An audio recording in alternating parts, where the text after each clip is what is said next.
Okay, we're live. Hi, this is William Ramsey. Welcome to William Ramsey Investigates. On today's show, I have a very special guest. Her name is Renee Marino, and she has just written a book, or writing a book, which will be published in early 2022. And the title of the book is Becoming a Master Communicator, Beginning New School Technology, Balancing New School Technology with Old School Simplicity. Sorry, that was a wrong title. Anyway, she is a professional communication coach, and she's going to talk more about her book. So, Renee, are you there? I am here. I'm so happy to be here. Thanks for having me. Well, thanks for agreeing to the interview. For people who may not have heard your background, can you talk about your background and what led you to write this book, Becoming a Master Communicator? Absolutely.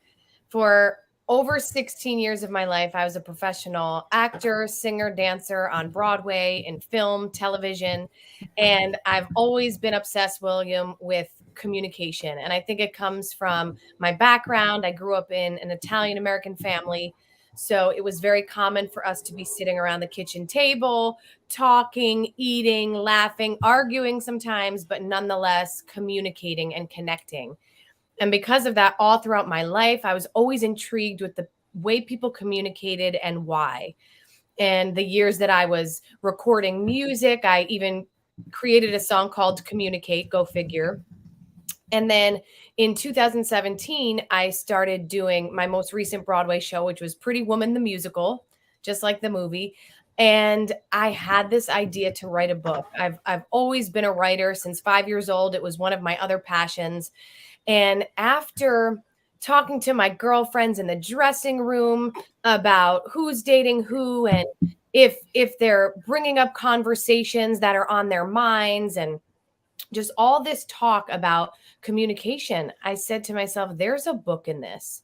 And especially nowadays, as you mentioned, my title, Balancing New School Technology with Old School Simplicity, that subtitle is really about the fact that we are now in this digital age, right? Everyone's with a smartphone, we're all connecting virtually, and it's such a beautiful gift. But if we don't learn to balance it with those more personal channels of communication, like face to face, picking up an actual phone to your ear to have a conversation, or handwritten letters, right? Remember those? Right. If we don't balance that, then we're in for problems. And I've faced it in my own life. I've witnessed it in my clients, in my friends, family. When we rely so heavily on technology, so many misperceptions happen, miscommunication. And I'm sure you know as well as I, in life, everything starts with communication, business, personal lives. So that's really where the book developed from. Right. So, I mean, all this stuff is very important, and you're right. Like this technology, there's so many, you cite so many examples of miscommunications with texts and miscommunications with technology. There are dangers, and I've had those experiences myself. Like, what's this person doing? Where are they? Are they angry at me? I've spent days like that. Like, yes. So maybe we can talk about the hazards of this new technological age we're in, and as far as its effect upon communication. Sure. When it comes to communicating virtually, we love it because it's convenient, right? If I need to shoot you a text real quick, William, you're going to get it in 4 seconds. Great. But we have to create boundaries for ourselves. And that is within the book. I have 2 chapters that are full of practices that you can implement today to help you get more comfortable with this. So, for example, if you and I are going back and forth, we're really great friends and we're going back and forth texting one another, when it gets to the point that you're texting paragraphs to someone and the subject matter is serious or something that really needs to be dealt with in person, or where you can hear the tone of someone's voice, that's a sure sign to say, okay, this texting needs to stop. I'm going to pick up the phone, or I'm going to say, William, how about we meet for a coffee today? I'll meet you over lunch and we can talk about it then. The problems really start when we continue the text messages, we continue the email threads when they've gone far beyond the time that they should, when we are discussing matters that shouldn't be you shouldn't be connecting over these matters if there's no tone, right? Email, Right. text, there's no tone. Like you said, how many times, I'm sure all of the listeners can agree, have you sat there with your smartphone and someone texts you and they put an emoji and you're like, oh, Why'd they use that emoji? Like, what's that about? Are they upset with me? Maybe it's because I said this, you know? And 2 hours goes by and you have wasted time, energy on what an emoji meant. In the book, I call this the 3-act play, which is the drama that we put ourselves through, the rumination that we put our minds through in asking ourselves, what could it be and why, instead of having that direct communication and just saying, hey, William, when you text me that emoji, what'd you mean by that? More Right. often than not, the response is usually, oh, I was kidding around, or I don't know, didn't even realize I put it there. And then you realize, oh my goodness, I've wasted hours of my life. I've wasted so much energy. I could have written another book. And here I was stressing out about something that didn't even matter. Right. And I mean, that's so important. The effective communication is so important because face-to-face personal communication, you also get nonverbal clues that you cannot get through the modern technology. So like that's a significant proportion element of these communications in any circumstance, family, loved one, business relationship, anything like that, being face-to-face. So I think you make great points about getting off of these like text and emails and things like that. Um, you talk also kind of about the technology affecting really old classic skills that we've lost, which is just basic writing or expression, just simple expression that we take for granted. 100 years ago, the writing was so much better than now. Can you expand on that? Yes, it actually breaks my heart, William. I'm not kidding when I say this, that many schools don't even teach handwriting anymore. Like that was, of course, my favorite subject. I love like learning script. I can remember doing that all through my school years. And my sister-in-law is a guidance counselor. She's been one for about 10 years now in the high school. And I give an example in the book about how she said to me, Renee, it is such a lost art, and not only that, the the kids in school don't know how to take proper notes because of that. Right? When we were in school, I'm going to speak for the both of us, you kind of knew how to take notes because writing was a part of the curriculum. But now, not only is it not part of the curriculum, but with smartphones and the notifications going off and the distraction, it pulls the kids right out of what they were even trying to take notes on. And my sister-in-law has said this is such a problem. It's such a problem for so many of their students. And I hear it all the time. I spoke to so many parents, teachers in researching for my book, and I'm telling you, it was like 98% of them agreed that children nowadays, children, young adults, they have lost the art of being able to write a complete sentence.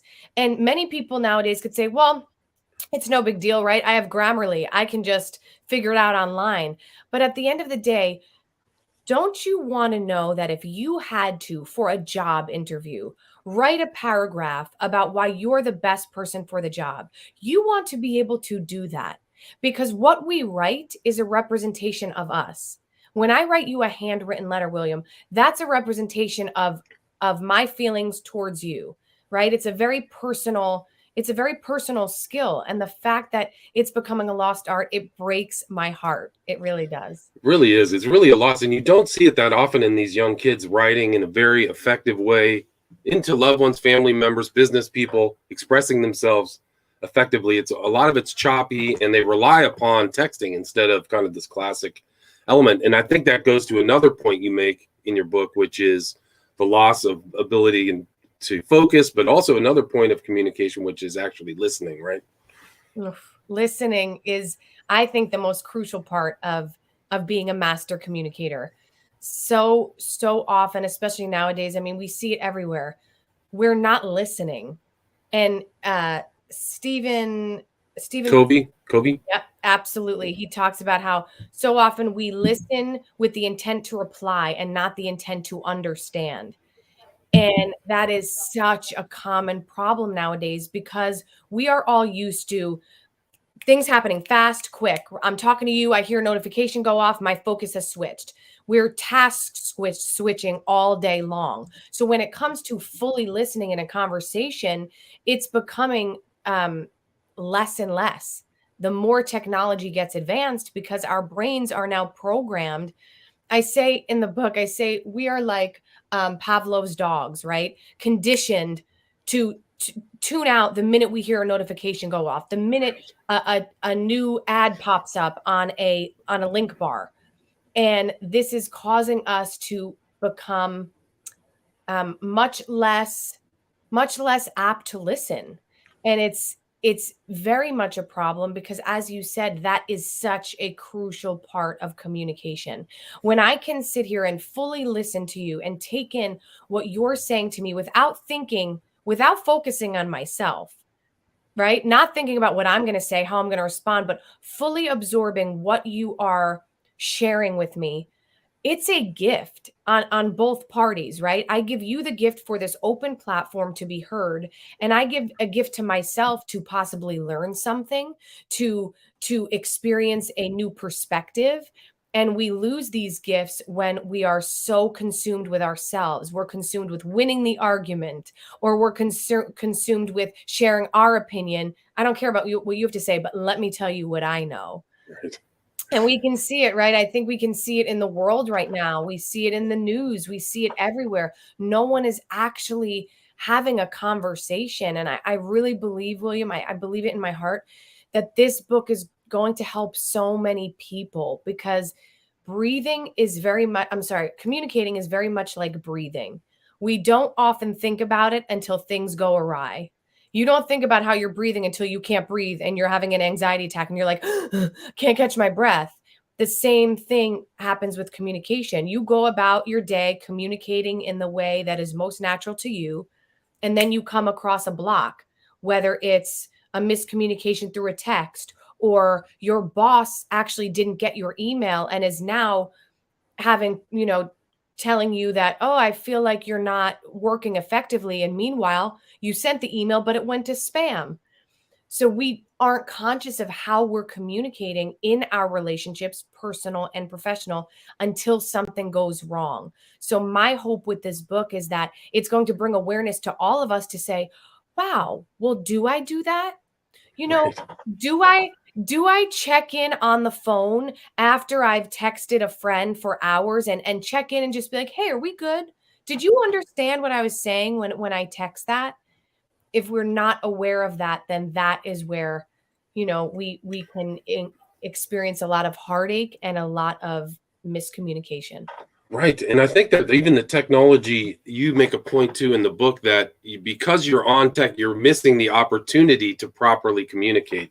Can you talk about how technology has inhibited people? I mean, the types of communication, like for me and my family, somebody's on the phone, you might as well be talking to a wall about Yes. something even important. Yes. Oh, it's such a double-edged sword, right? I know my husband and I, we go through this all the time, especially the both of us are working from home. I have my own business. He is doing 10 different things at once, and a lot of that business is done through technology. So I'm on my phone, he's on his phone, and it takes a lot of conscious effort for us to be like, okay, that's it. Phones away. I need to like really hone into you. How was your day? What's going on? You feeling okay? And with technology, the way that it has inhibited us is it makes it really easy for us to escape ourselves. And I say this all the time because I believe it so strongly. The most important communication that we have is within ourselves. And that sets the tone for all of the communication we have in our exterior relationships. So if we are not having honest conversations with ourselves, how am I feeling today, Renee? What's going on? What's bothering you really? And taking the time to write about it. Simply asking the question, how am I feeling? And then writing about it first thing in the morning can set your day off on such a positive way, because you've now checked in with yourself first. And because of technology, what do many of us do? Eyes are open, grab for our phone. What's Yeah. going on? We scroll. And Brendan Burchard, who I love, talks about this. He talked about this in one of his podcast episodes. The danger in doing that is the minute we wake up, we're checking out of our lives and into someone else's. And what does that do, William? We go into comparison mode. We look at, oh, they're doing this. Man, I'm not doing well enough. They look so happy. I don't feel happy, because we're comparing our real lives to this beautiful culmination of photos and videos that the other people have allowed us to see. Right. That sometimes aren't even a real disposition or depiction No, of their life either, too. So no, that's absolutely. a whole nother thing. Like that's a false element of high tech communication too. It's like some of these Instagram models and stuff like that. These lifestyle people, they're not even living that real life. For sure. Oh my goodness, it's so true. And I it's so ironic because we have to remember, I think it's so important for us to remember because so many people, I mean, the depression rate has elevated through all of this because again, people are comparing themselves to what they think is real. And we have to remember, and I hope all the listeners remember this, no one's taking pictures or videos of when they have just argued with their husband or their wife, or when they're in their room crying by themselves because they feel lonely and they feel confused. Those aren't the pictures that are being put up in most cases, right? There are some incredibly authentic people, influencers who make it a point to show that side, and I love that and I honor those people. But most of us are not doing that. So remember that the next time you compare yourself and you start to feel a little crappy about yourself, take a pause and say, okay, hold on. I'm going to remember what Renee said. This is not all as it seems. Right. And I mean, I think that's really important to see like this new school technology is distorting reality, whereas the old school simplicity is all emphasizing what's really important: family, loved ones, relationships, communication, authenticity. And I think you make that point. Like I've seen you talk about going and eating 3-hour meals in Italy. I've seen really sad things where going out to dinner and everybody's got a phone or an iPad, Oh and my it just breaks your like. I'm like, oh man, this is terrible. This is really horrible. Maybe you can talk about some of the old school simplicity things that we may have forgotten in the high tech world. Yes, I want to first say this, William, because you just brought up a point that is so significant for me. This was one of, I will never forget this day. This was one of the driving forces for me to write this book with this topic because communication can be so broad, right? Communication, what kind of communication? But for me, it was so important to hone it in to this balance of new school with old school. I was out to dinner one day with a dear friend of mine, and the two of us are catching up, having a great conversation. And next to us, it's a family of five. It was two, parents, husband and wife, a teenager, and then two young children. And I kid you not, the entire meal, no one spoke. Each of them had their heads down in a digital device. And even when the food came, they kept it in their hands. And I'm not kidding when I say my heart broke. Because again, going back to my roots, what I'm used to, when you sit down at the table, that's when you communicate the most. You're talking, you're checking in with each other. And that's to me where I feel love. I feel community when I'm around the table and I can be eating with my friends and having that conversation. And there was none of that. And my friend and I, we couldn't believe it. You couldn't help but be aware of it. I mean, they were sitting right next to us. And I was just like, what a waste of time, right? This precious time that we are given. Life is so short. No one ever knows. And we have this gift to be with our family members. And for 2 hours, they couldn't put those digital devices down. And the sad reality is we're becoming addicted. We're addicted to picking up our phones, even when we're totally unconscious. I've done it. This is why I can write about it. For 4 seconds, nothing's going on, and I pick up my phone and I'm thinking, Renee, what are you doing? So seeing this family was really what propelled me to write this book. But going back to what you asked about what old school simplicity qualities are we missing that we can still adopt? Number one is having the phone put away. Studies show that even just having a phone out, like your cell phone out on the table, if you and I are out to lunch, proves to be a distraction, even if you're not touching the phone. It proves to be a distraction to the other person because you're aware of it, right? It's there. We know that at any second, an alarm could go off, someone could be texting you, and it changes the fullness of the conversation. So I would say first and foremost, having our phones put away. When we know we're going to be meeting with a friend, a family member, take that time, put the phone away. also this element of slowing down, right? Our nervous systems have sped up. And as you just mentioned in the book, I talk about when my husband and I took our beautiful vacation to Italy, I felt it. Like I literally felt a complete shift just from having my phone away, only out when I took a picture and then put it away, and sitting eating meals amongst the Italians who are so leisurely in how they eat. They take their time. There's no rush for the bill. And I felt like my days were tripled. The time of my days was tripled. And then I come back to the States, I go back to my regular life, and I'm thinking, I'm on my computer all day. I'm on my phone. I'm here, I'm there. And at the end of the day, I always find myself saying, where did the day go? What how did this day already pass us? And it's because it feels like technology causes us to press the fast forward button on our lives. Yeah, I agree with that. But also, it also is that communication that you're using on technology as meaningful as these other forms of communication. So you may spend, I mean, at least in my situation, I'm on the computer all the time. More important things are talking about children, why, things like wife and doing that. And you share that story of this 80-year-old lady who remembers growing up with her family, Yeah. and their time is nothing like what it is today. No distractions, not even a TV. Dad's playing music, kids are Yep. dancing, and it just kind of like juxtaposed with our current day, like we've gone down a road. I don't think it's that great. I mean, this whole technology, and I mean, I yeah, like know. It's such I know, William. I was just speaking to someone else about this, and uh, they were talking about how virtual reality and mixed reality that's coming, right? It's already here. And just recently, I was with one of my little cousins, 9 years old, and he had me put on these virtual glasses. I don't know. Oculus or whatever was an Yeah, Oculus. yeah, that thing. And I'm not kidding you. It freaked me out so much. It was absolutely incredible. But here I am in a living room, and then I put on these glasses, and I'm in like Egypt, and I am in Egypt. Like I am there. I'm feeling it. I can see everything.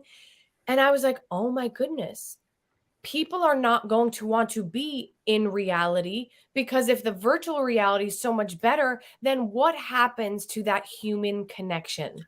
Right, it's gone. It's Like you're in a gone. matrix, like a permanent matrix. It's a disaster. It's Yes. a disaster for humanity. And I think that's like a subtext of your book is like we've got to get away from this technology and get back to the human things, writing, communicating, talking. Like we've lost even just to sit down and meal. So many families don't even sit down and communicate over dinner, which used to be very much of a tradition that I don't even know if it is anymore. People Yeah. get fast food or don't even cook a meal. So that level of communication and interrelation is so important. It's so important. And here's the truth. We if we want to keep up with the times, we need to keep up with the times, right? It's like I have a friend of mine. She's amazing. I don't know how she does it, but she's not on Facebook. She's not on Instagram. And let me tell you something. She's very happy. But the world's going there. So if we want to still be able to communicate in other ways besides in the old school ways, we do have to keep up on current events, if you will. We do have to, I think, learn how to use the internet. I talk in the book about generations before us who are still not used to technology. It's important for the younger generations to take that time, sit down with your grandmother, your great grandmother, show them how a video call works, because it is important to understand how it all works. But at the same time, I keep going back to the balance. Right. It's the balance. It's not all one or all the other. It's balance, because I want to be just as good communicating with you in a room, William, as I am behind this screen. I do. That's the goal. And that's actually what I teach, right? I have a connecting on camera course where I help people to bring their real selves to video, so that way when they're speaking on camera, it's just like if they're speaking to someone in person. But if we don't understand how to really gauge both of these worlds, then we're in trouble, because if we're either left behind because we're not involving ourselves in technology at all, or we're getting lost in the technology and we're allowing that technology to control us. and to almost be the puppeteer with us as the puppet. Right. No, that's really important. And some of that's designed that way. You talk about Pavlov. I know people whose phone dings like, 10 times, every hour. Ding, ding, ding. It's almost just like a bell or something at a circus or something where they just are all over their phone. I don't know how they do it. So, I mean, that's called the technology ruling over you.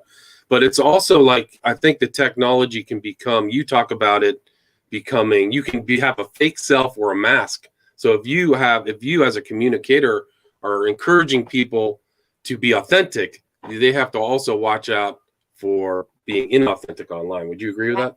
Yes. And one of my favorite sections in the book is where I talk about what I call keyboard confidence. And keyboard confidence is that confidence that you have when you are behind a screen and using that keyboard. But the trick is to be a master communicator, right? And that's the theme of this book, to help us all become master communicators, which is very possible to do. If we want to become master communicators, we have to have the same confidence we have behind a screen and on a keyboard that we do in person. And where I see the disconnect is people that I know on a very deep level. I will sometimes see a social media post of theirs and I have to look twice because I'm like, who wrote that? And what have they done with my friend? Because I know they would never, ever say that to someone in person. And a practice, which I share in the book, but I want to give to you all now, is the way to help this is to say to yourself, before you're going to post something on social media, ask yourself, would I have the confidence to say this same thing in person? If the answer is no, great. Have a cathartic writing session, write it in your journal, put it away, and then just write the post how you would be comfortable saying it in person. Because then you never have to worry about inauthenticity, someone walking up to you and saying, "Oh, I saw that social media post. Let's talk about it." And then you're like, "Oh," right?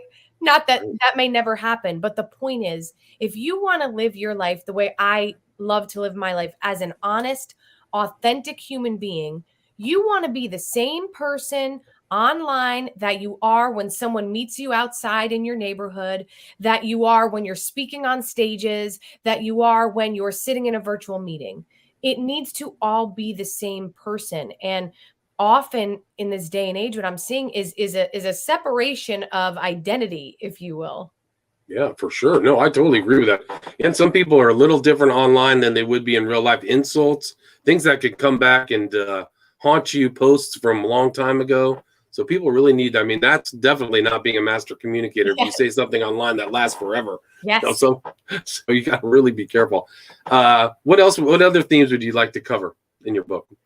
Oh, there are just so many themes. As I said before, the first and foremost, actually, my first chapter is about discovering your communication home. Because again, starting with yourself is the way to develop into that master communicator. And you have to know why you are most comfortable communicating in the way you do. I have a list that you can choose from that helps you to really identify what kind of communicator am I. I'll use myself as an example. You already know I come from this loud Italian American family. So where I'm most comfortable communicating is direct verbal interaction. Again, I love texting and emailing just as much as the next person, but when push comes to shove, I am making an appointment to see you in person as fast as you can text the word hi. And again, that's because of my upbringing. And all of us have our communication home, which is the way we're most comfortable communicating because of what we're accustomed to from our upbringing. It doesn't have to be just in your household from your mom and dad. It could be if you were someone who was always around your friend's family, or if you happen to be a caretaker of your parents or grandparents, that all affects the way that you're comfortable communicating. And I talk about one of my amazing clients who grew up in a family, and she said this one day in our session, William, and I can talk about it because she gave me full reign permission to talk about this, and I write about it in the book. She talks about how she grew up in a family that was communication phobic. And when she said this phrase, I was like, this is brilliant. It's brilliant because it's something that so many people face, but they haven't put words to it. And she went on to elaborate that growing up, her family never talked about feelings. They never talked about deep level things. Everything was very surface. How are you? How's your day? Great. That was it. That was it, right? Yeah. So because of that, she feels most comfortable communicating by avoiding. And this is why she started working with me, because she was avoiding all the communication in her life, from her husband to her business. And it was causing her a lot of stress. It was causing a lot of tension in her relationships. And in identifying this, we were able to flip the script in her brain and start to experience other styles of communication. And she was able to do that just through the awareness of realizing, like, wow, I've lived my whole life avoiding so much, and here I am at this age now struggling, and I understand why. So I think that that's a really, really powerful chapter in the book. And it's actually chapter 1, because it's like, let's start out, let's be really transparent with ourselves. And in the book, I'm your guide, right? I'm here to, let's call this out for ourselves, because nothing is solved without first self-awareness. Good point. And you do have those little sections where you can ask while you're reading along, you respond to questions. You have the reader respond to questions to get a better idea of where they're at, Absolutely. their self-understanding.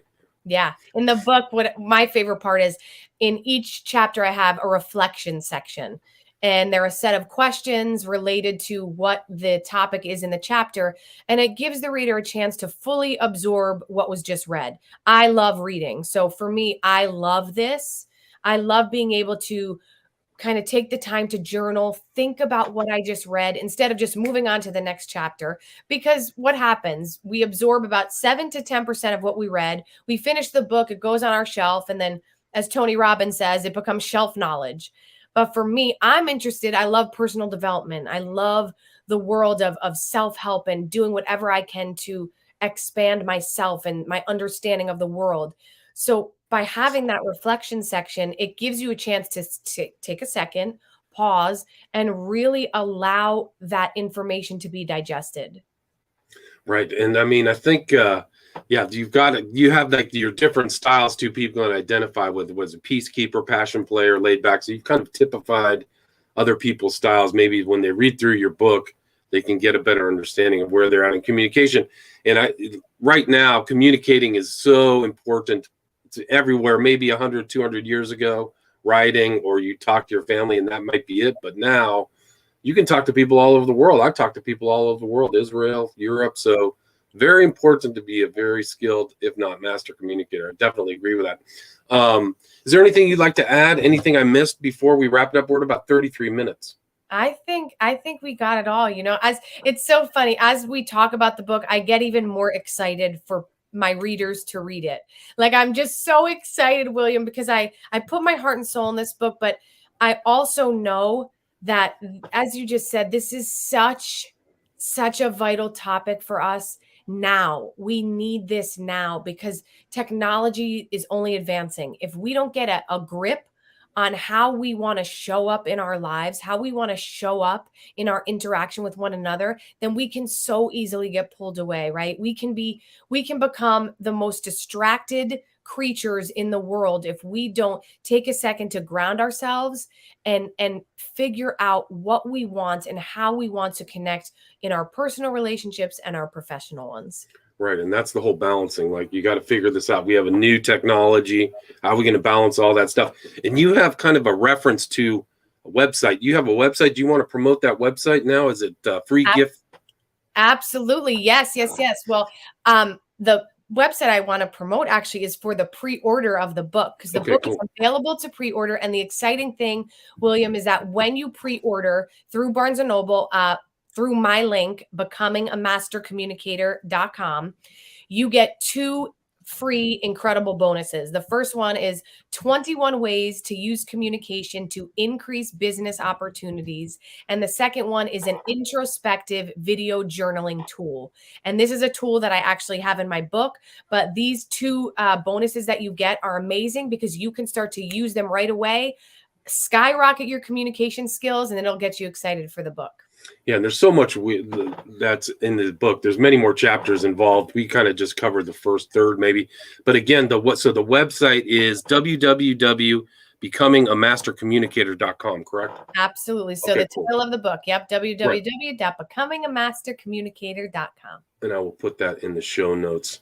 And again, the title of the book by Renee Marino, which will be out in early 2022, is Becoming a Master Communicator, Balancing New School Technology with Old School Simplicity. Thank you, Renee. Thank you so much. All right, take care. So hold on, stay there.